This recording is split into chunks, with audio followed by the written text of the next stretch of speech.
Boa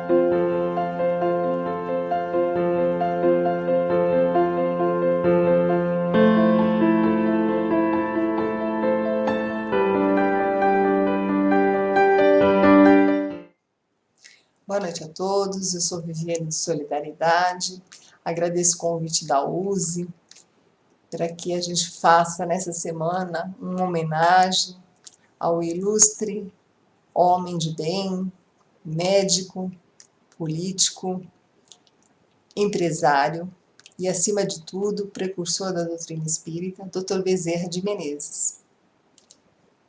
Então, em 1831, exatamente no dia 29 de agosto, na antiga freguesia do Riacho do Sangue, no Ceará, hoje conhecida como Solonópole, nascia Adolfo Bezerra de Menezes Cavalcante, filho de Dona Fabiana de Jesus Maria Bezerra e Antônio Bezerra de Menezes, então capitão das antigas milícias e tenente-coronel da Guarda Nacional, além de ser um renomado e importante fazendeiro no ramo da criação de gado da região.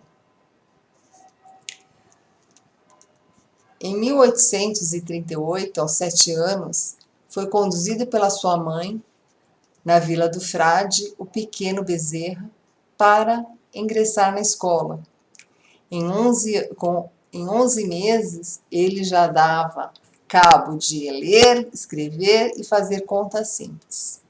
4 anos depois, quando seu pai foi transferido para o Rio Grande do Norte, vítima de alvo de perseguição política, ele foi matriculado numa aula pública de latim dirigida por jesuítas, na cidade de maioridade. E com apenas 2 anos de estudos, ele já estava substituindo os professores, isso provando que desde cedo era um garoto pródigo. Grandes capacidades, grande inteligência e facilidade no aprendizado. Em 1846, a família voltou para a capital do Ceará, Fortaleza, e o pequeno Adolfo foi matriculado no liceu que era dirigido por um dos seus irmãos, para os estudos preparatórios, né? E quando ele já demonstrou a vontade de exercer a medicina, e que não seguiria o caminho dos 3 irmãos mais velhos, que eram advogados. Nessa ocasião, o seu pai já passava por dificuldades financeiras, porque apesar de grande fazendeiro da região, ele também era conhecido por sua generosidade. Em função disso, ele não tinha dificuldade em ajudar o próximo, e com isso ele foi contraindo dívidas e mais dívidas, chegando num momento, uma situação insustentável, que ele chamou todos os credores, oferecendo seus bens, suas fazendas para quitar as suas dívidas, e os próprios credores se recusaram a aceitar. Tamanha era a importância do senhor Bezerra, e o reconhecimento que a população tinha de todos os feitos dele. Eles chegaram até propor fazer um documento em cartório, assegurando que nenhum bem dele seria penhorado ou aceito como pagamento de dívida, e que ele pagasse a dívida quando tivesse condições de fazê-lo. Mas ele se negou a aceitar essa situação, e depois de muita discussão, ele aceitou ser apenas administrador dos seus bens, e retirando o mínimo necessário para o sustento da família. Então foi uma fase que ele saiu de uma situação financeira bastante confortável, onde ele pôde criar os 3 filhos na faculdade, foram os 3 filhos formados na faculdade de Direito, e ainda com o filho ingressando na faculdade. Então foi um momento que ele saiu de uma posição muito confortável para uma posição quase de penúria. Tanto que em 1846, quando o Dr. Bezerra de Menezes, o pequeno Adolfo, resolveu fazer faculdade de medicina, a família teve que fazer aquela famosa vaquinha, para comprar uma passagem para que ele pudesse ir para o Rio de Janeiro, já que no Ceará não havia faculdade de medicina. Foi aí que ele vai para até o Rio de Janeiro para ingressar na faculdade de medicina. Seu pai antes contou-lhe toda a situação do que havia acontecido com os bens da família, explicando a ele a pobreza que eles se encontravam, e ele partiu assim de navio do Ceará até o Rio de Janeiro. Então, em novembro desse ano seguinte, novembro de 1847, ele ingressou como residente no Hospital da Santa Casa de Misericórdia. E como não tinha mais ajuda da família para custear seus estudos, ele dava aulas particulares de filosofia e matemática. Foi assim que, em 1856, com apenas 22 anos de idade, ele se formou defendendo a tese, o diagnóstico do cancro, que seria o câncer, e passou a assinar somente como Adolfo Bezerra de Menezes, não mais como Adolfo Bezerra de Menezes Cavalcante. Como ele não tinha dinheiro para montar um consultório, entrou em acordo com um colega da faculdade que possuía mais recursos e passou a dividir uma sala no centro comercial do Rio de Janeiro. Durante os meses em que o consultório ficou aberto, quase não houve pacientes, mas a casa dele, em compensação, estava sempre cheia de pessoas, de doentes, que buscavam nele a ajuda, porque ele clinicava gratuitamente. Começou inicialmente tratando o pessoal da família, depois os amigos. Então a sua fama correu rápido, né, por toda a cidade, e os clientes apareciam, mas ninguém pagava, pois eram todos gente de pequenas posses e o dinheiro nunca foi mencionado. Foi então que um amigo médico militar, Dr. Manuel Feliciano Pereira de Carvalho, chefe do Corpo de Saúde do Exército, que havia sido professor dele lá na Santa Casa de Misericórdia, resolveu contratá-lo como médico militar. Então, o Dr. Feliciano, que era chefe da clínica cirúrgica do Hospital da Misericórdia, hospital onde o Dr. Bezerra tinha sido praticante interno em 1852, quando ainda estava cursando medicina, ele convidou para ser o seu assistente. Então, o governo, em 1856, fez uma reforma no Corpo de Saúde do Exército e nomeou esse professor Dr. Feliciano como cirurgião-mor. E ele, então, contratou o Dr. Bezerra como seu assistente no cargo de cirurgião-tenente. E foi assim que, com um pequeno salário remunerável, dessa forma estável, ele começou o caminho que seria conhecido como o médico dos pobres.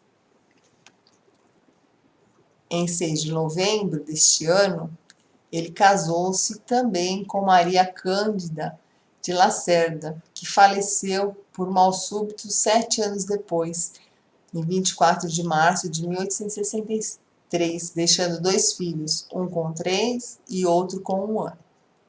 Então, no período de 1859 a 1861, ele exerceu também a função de redator dos Anais Brasilienses de Medicina, periódico da Academia Imperial da Medicina. Em 1865, ele casa-se pela segunda vez com Cândida Augusta de Lacerda Machado, que era irmã por parte de mãe de sua primeira esposa e que já cuidava de seus filhos quando ele ficou viúvo, né? E com ela ele teve mais 7 filhos. Então ele continuou atendendo gratuitamente aqueles que não podiam pagar.